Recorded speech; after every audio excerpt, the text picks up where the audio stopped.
कह रहा था कि लॉन्ग टर्म सॉल्वेंसी रेशो कि ये एक काइंड है जिसमें आप कंपेयर करते हो टोटल एसेट्स को डेट से। बेटा जब मैं डेट बोलता हूं तो we know we are talking about long term date.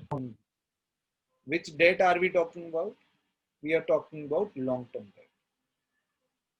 And when we say assets total, it means all assets, current asset, non current assets, tangible, intangible, but not included is what? Except fictitious assets. Fictitious assets के अलावा बाकी सारे assets इसमें included हैं. Other than fictitious assets, all assets are included. Fictitious assets are like preliminary expenses, P&L account का debit balance, blah blah blah blah. So those are fictitious assets जो हम इसमें include नहीं करेंगे, तो बाकी सब हम assets इसमें include करेंगे. So this will become our total assets to debt ratio. ऐसा कहा जाता है कि ये हाँ इसमें आंसर भी x/y की फॉर्म में ही आए. Then next is proprietary ratio. Proprietary ratio, which is equal to shareholders fund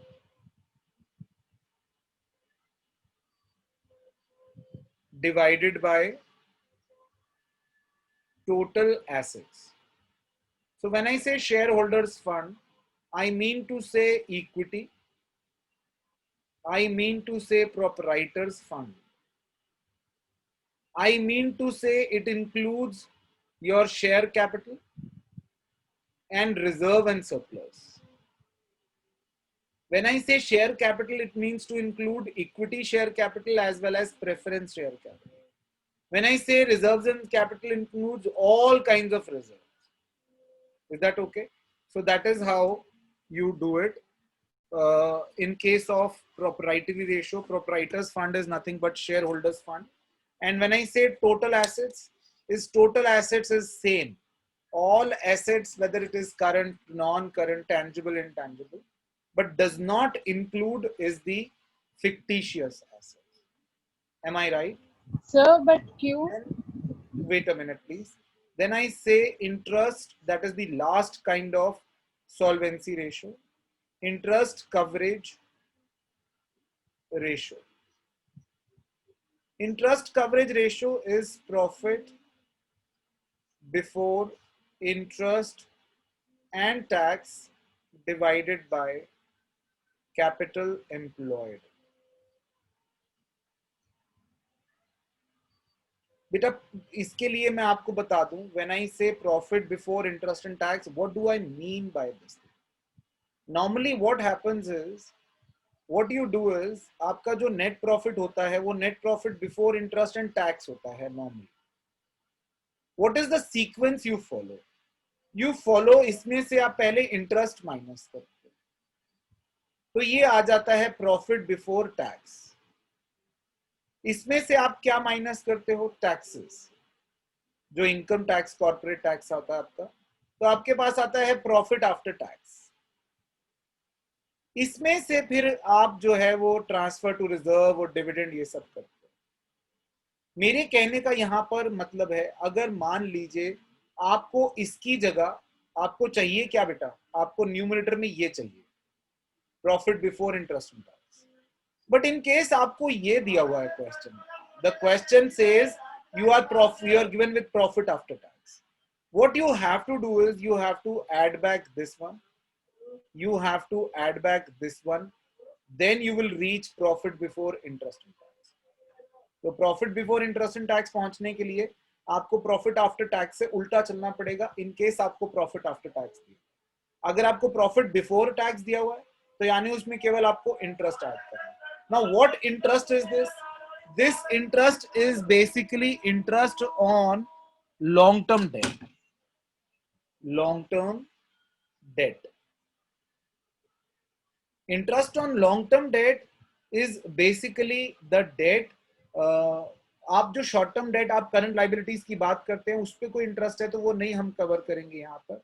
लेकिन हाँ, long term interest, long term date पे जैसे डिबेंचर्स है, मोर्टगेज लोन है, फाइनेंशियल इंस्टीट्यूशंस का कोई लोन है, तो वो यहाँ पर आएगा। अच्छा, there is a mistake I have committed, I am sorry, I really apologise. ये कैपिटल एम्प्लॉयड नहीं है बेटा, ये इंटरेस्ट है। मेरे को इंटरेस्ट से ही याद आया, इंटरेस्ट ऑन डेट है। So we are talking about interest on long term debt. ये और ये सेम है बेटा। इंटरेस्ट कवरेज रेशियो से हम करना क्या चाह रहे हैं? हम ये जानना चाह रहे हैं कि हमारा जो प्रॉफिट है वो किस हद तक इंटरेस्ट को कवर कर लेता है। फॉर एग्जाम्पल, आपका इंटरेस्ट का अमाउंट है 3 रुपए। अगर आपका प्रॉफिट है लेट्स से 9 रुपीज, तो यानी आप 3 टाइम्स जितना इंटरेस्ट है उसका 3 टाइम्स आप कमा रहे हो, तो रीजनेबली आप कवर कर लोगे अपना इंटरेस्ट। मान लो किसी का प्रॉफिट 2 रुपए है और इंटरेस्ट है 3 रुपए, so what where he is at 0.67 times, यानी जितना इंटरेस्ट है उसका 6-7 टाइम्स, 0.67 टाइम्स सिर्फ उसका प्रॉफिट है। तो यहाँ पर रिस्क है, he may not be able to cover the interest amount. Are you getting my point, what I'm trying to say? With all three ratios, total assets to debt ratio में आप assets और debt को compare कर रहे हो, total assets और shareholders fund को compare कर रहे हो आप proprietary ratio में, और आप interest coverage ratio में आप ये देखना चाह रहे हो कि आपका profit interest cover कर लेगा या नहीं। See, we know what is working capital. Working capital is equal to current asset minus current liability. Let's put the value. 1 lakh is my working capital, current asset is 5 lakh minus CL. So CL is 4 lakh. Now we know that total debt is equal to long term debt plus current liability. Long term debt is a debt we are talking about. This is what we have to find out. Now total debt is given in the question, that is 12 lakh. Long term debt I don't know, but current liability I've just found out 4 lakh. So what I've found is long term debt, that is 8 lakhs. So I have denominator now. For numerator, total assets मेरे पास नहीं है, I can use total liabilities. बेटा total liabilities के लिए मेरे पास total debt तो दिया हुआ है, total debt। अब total debt जब मैंने ऐड कर लिया तो लॉन्ग टर्म शॉर्ट टर्म दोनों ऐड हो गए। और शेयर होल्डर फंड, बेटा जब मैं शेयर होल्डर फंड ऐड करता हूं, प्लीज यहां पर ध्यान देना, share holder fund is equal to share capital plus reserve and surplus. So I am already given with reserve and surplus here, so I don't need to add here differently. तो share holders fund अगर मैं add करता हूं, so it will include share capital as well as reserve and surplus. So total debt is 12 lakh plus shareholders fund is 2 lakh. So I have 14 lakh का total assets. Am I right? Now total assets to debt ratio, TATD, that is 14 divided by 8. 14 assets निकाले हैं और 8 लाख आपका debt निकाला है. So it is 1.75 is to 1. यानी जितने भी assets हैं वो debt के 1.75 times हैं. जितने भी assets हैं वो debt के 1.75 times हैं. अभी मेरे को एक रेशो और करना बाकी है, तो I will do it separately here. मैं थोड़ी सी उसकी जगह बना लेता हूँ.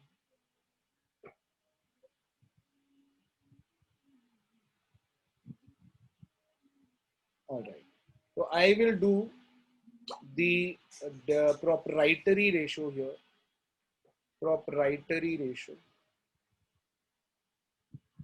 Proprietary ratio is shareholders fund divided by total assets. Now it is simple for me.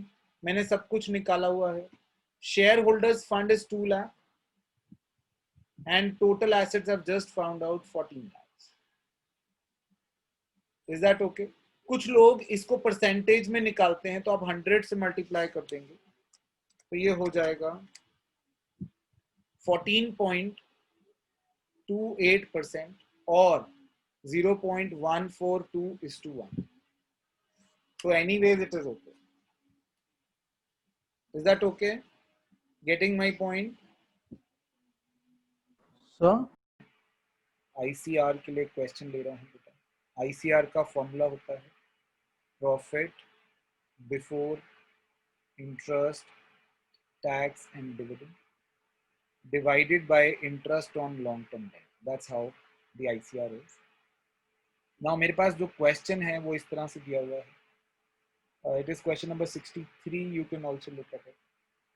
Question है मेरे पास net profit after tax is equal to 7 lakhs and 6% debentures is equal to 20 lakhs. Please पहले देखना फिर आप करना क्योंकि आप गलती कर सकते हो इसमें. Tax rate 30%. देखो बेटा, अब मुझे क्या करना है, प्रॉफिट बिफोर टैक्स निकालना है, इंटरेस्ट एंड टैक्स निकालना है. Profit before interest and tax के लिए प्रॉफिट आफ्टर टैक्स में मुझे पहले टैक्स प्लस करना है, फिर इंटरेस्ट प्लस करना है. I have to add up interest and tax both. पहले टैक्स ऐड करूंगा फिर इंटरेस्ट ऐड करूंगा because the sequence is profit before interest and tax minus interest, this becomes profit before tax, minus tax, it becomes profit after tax. So I have to add back this and then I have to add back this. मेरे पास profit after tax जो है that is 7 lakh और tax का rate है 30%. ज्यादातर बच्चे क्या करेंगे, इसका 30% निकालेंगे और ऐड करेंगे. ये एक बहुत बड़ी गलती होगी. अगर मैं इसमें टैक्स ऐड कर दूं तो 30% इसका निकाल दूं तो that will be a huge mistake. Why बेटा, ये 30% है मगर ये 30% इसका नहीं है, ये 30% इसका है. प्रॉफिट बिफोर टैक्स का 30% है टैक्स. तो let profit before tax is equal to X. तो टैक्स होगा x का 30% यानी कि 0.3x. Can I say x minus 0.3x is equal to 7 lakh. Am I right? क्यों बेटा?